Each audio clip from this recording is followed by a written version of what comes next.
Bien, vamos a hablar acerca de Bartonella. Hay que recordar que Bartonella es una enfermedad ya muy conocida desde tiempos incaicos. Hay huacos en las cuales representan, ¿no?, los individuos ya con las lesiones verrucosas que se presentaban ya desde ese tiempo. Hay que recordar también que el cronista Garcilaso de la Vega describe como una enfermedad verrucosa en las tropas españolas que llegaron por primera vez a la zona de Coaqué en Ecuador, ¿no? Hay que pensar también o saber que por mucho tiempo la enfermedad era endémica y se creía que solo era en Perú y que tenía solo una fase que era la fase verruga peruana, pero eso con el tiempo ya se ha ido descartando. Algunos personajes históricos con respecto a Bartonella, claro, pues en el año 1875 ocurrió una epidemia caracterizada por fiebre y anemia, ¿no? La fiebre de la Oroya, eso se produjo en las construcciones del ferrocarril que había desde Lima a la Oroya. En el año 1875, como sabemos, Daniel Alcides Carrión, estudiante de medicina, se inocula con material tomado de un paciente con verruga peruana y posteriormente, 20 días después, hace toda la sintomatología de la fiebre del oro, ya falleciendo, ¿no? Y Alberto Barton descubre el agente etiológico de la enfermedad de Carrión. Bien, epidemiológicamente la bartonelosis es endémica en zonas de Perú, Ecuador y Colombia, siempre presentándose por una predilección en un cierto territorio. Hay que recordar que las zonas mayor descritas personalmente en las zonas de altura, ¿no?, en promedio más o menos entre 1000 a 3000 metros sobre el nivel del mar. Y otras descripciones hablan desde los 500 o 600 metros hasta los 3000 metros sobre el nivel del mar. Recuerden que la geografía y las condiciones climáticas varían, ¿no?, dependiendo mucho de la región, muy diferente entre Perú y Ecuador.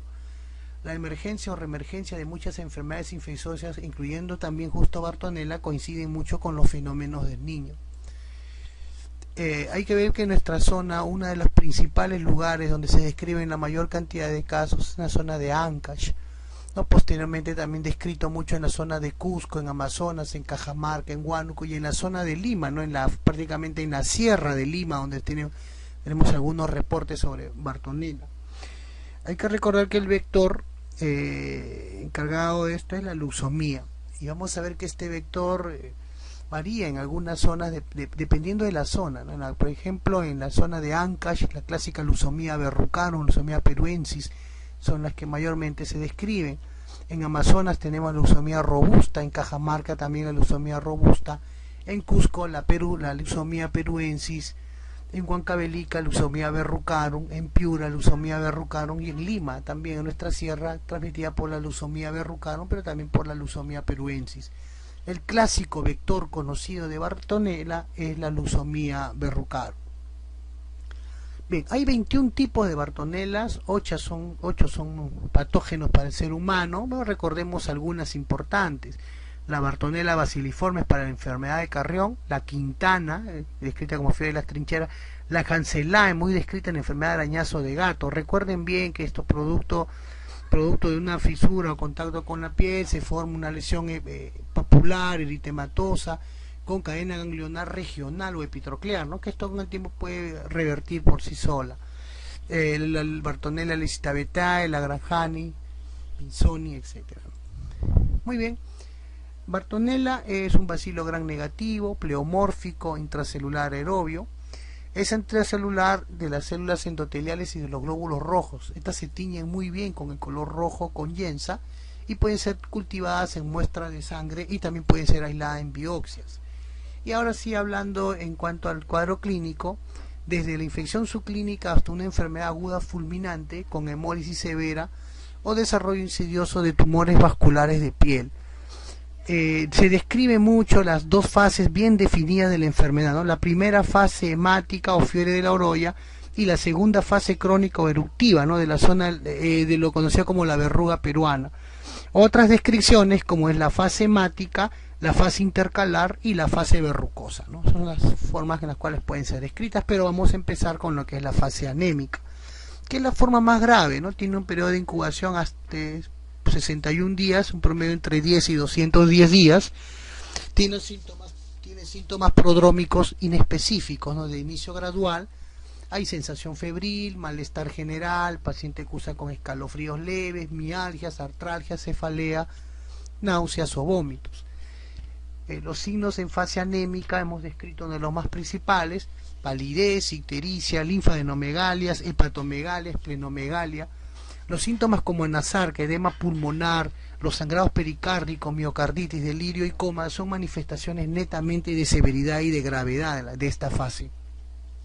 Recuerden que la fase anémica tiene una evolución muy rápida. El paciente puede tener una anemia severa. La segunda semana se presentan las complicaciones infecciosas y no infecciosas, que las vamos a describir más adelante. El diagnóstico diferencial es importante de la fase anémica. Se confunde mucho con fiebre tifoidea, pero recuerden que la bartonelosis puede coinfectarse con fiebre tifoidea. Uno de los diagnósticos más importantes de coinfección o de diagnóstico diferencial va a ser fiebre tifoidea.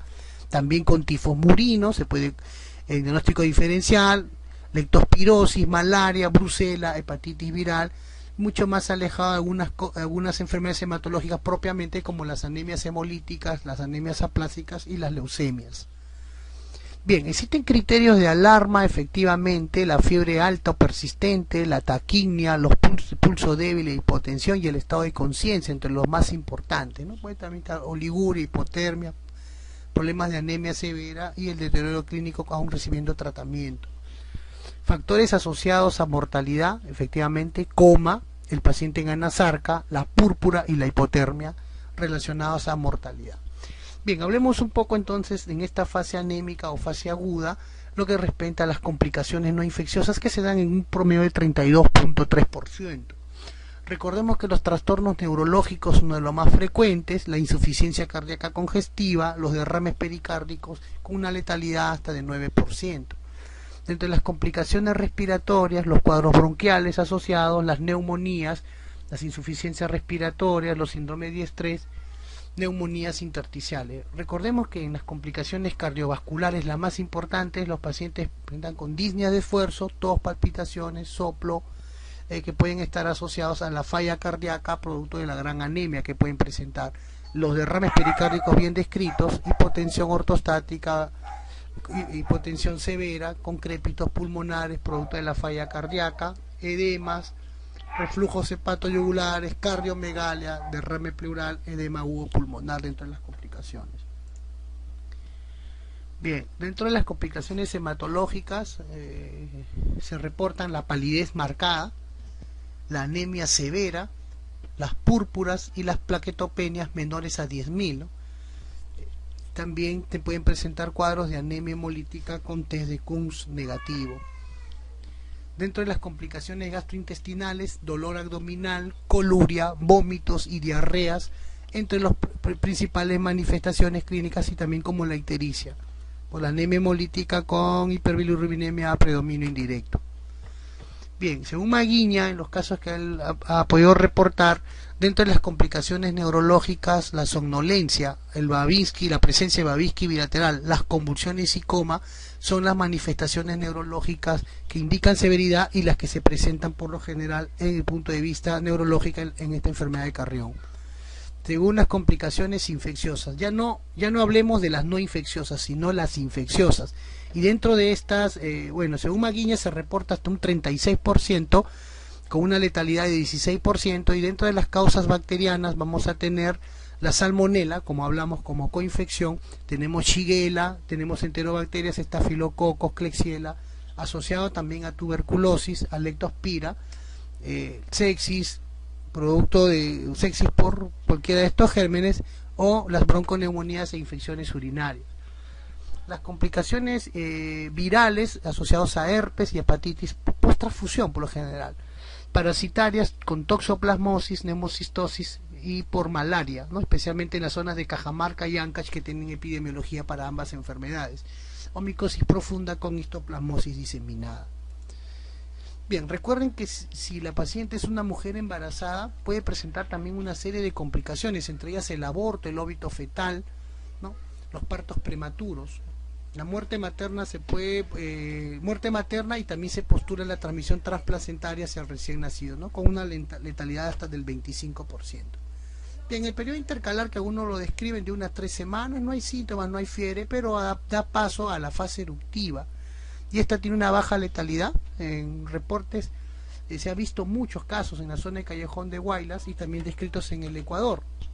Hay que recordar que en la fase eruptiva la verruga peruana se presenta en ciertas zonas endémicas, ¿no? Donde hay mucho compromiso tanto en niños, adolescentes, y sin que ellos hayan pasado por la fase aguda o hematológica, ya aparecen con lesiones que vamos a describirla muy bien de acuerdo a su clasificación. Las lesiones eruptivas se localizan generalmente en miembros superiores, en miembros inferiores, en tórax, tanto en la parte anterior como posterior. Duran sin tratamiento entre 3 y 6 meses y no dejan cicatriz alguna. Las localizaciones más frecuentes que se han descrito en miembros inferiores y superiores. Las formas de presentación de la forma verrucosa en su forma miliar, en su forma mular, en su forma nodular y sus presentaciones mixtas. Y vamos a describir rápidamente cada una de ellas. La forma miliar, los verrucomas son pápulas de menos de 3 milímetros de diámetro. Estas pápulas son globulosas, de color rojo vivo, a veces pruriginosas y con frecuencia pueden ser numerosas. Recordemos también que la forma mular son verrucomas, ya los más conocidos, los más clásicos, ¿no? Mayores de 5 milímetros, son frecuentemente sésiles, muchas erosionan y son muy sangrantes, ¿no? Al roce, al rascado de esta lesión se pueden hasta coinfectar, pero por lo general son sangrantes. Las formas nodulares o subcutáneas en superficie extentora de brazos y piernas, en codos, en rodillas, y generalmente suelen ser múltiples, ¿no? Y se palpan ubicadas por debajo del tejido celular subcutáneo o muy junto a ellos, en la cual pueden estar presentes en estas localizaciones, pero que también pueden estar en tórax o en la región de las nalgas. La combinación de estos por diferentes tipos de lesiones, efectivamente tenemos la forma mular, la forma miliar, en presentaciones mucho más severas. Este es un polimorfismo regional completo, o sea, que asociado me parece a varicela, pero sin embargo estas presentaciones severas también se han podido describir. El diagnóstico diferencial en la fase eruptiva se da mucho con hemangiomas, granulomas piógenos y mucho cuidado con sarcoma de Kaposi, ¿no? En las presentaciones más asociadas en pacientes actualmente con infección por VIH. Son muy parecidos a estas lesiones. También con angiomatosis basilar, con problemas de lepra, con problemas de molusco contagioso, problemas de varicela.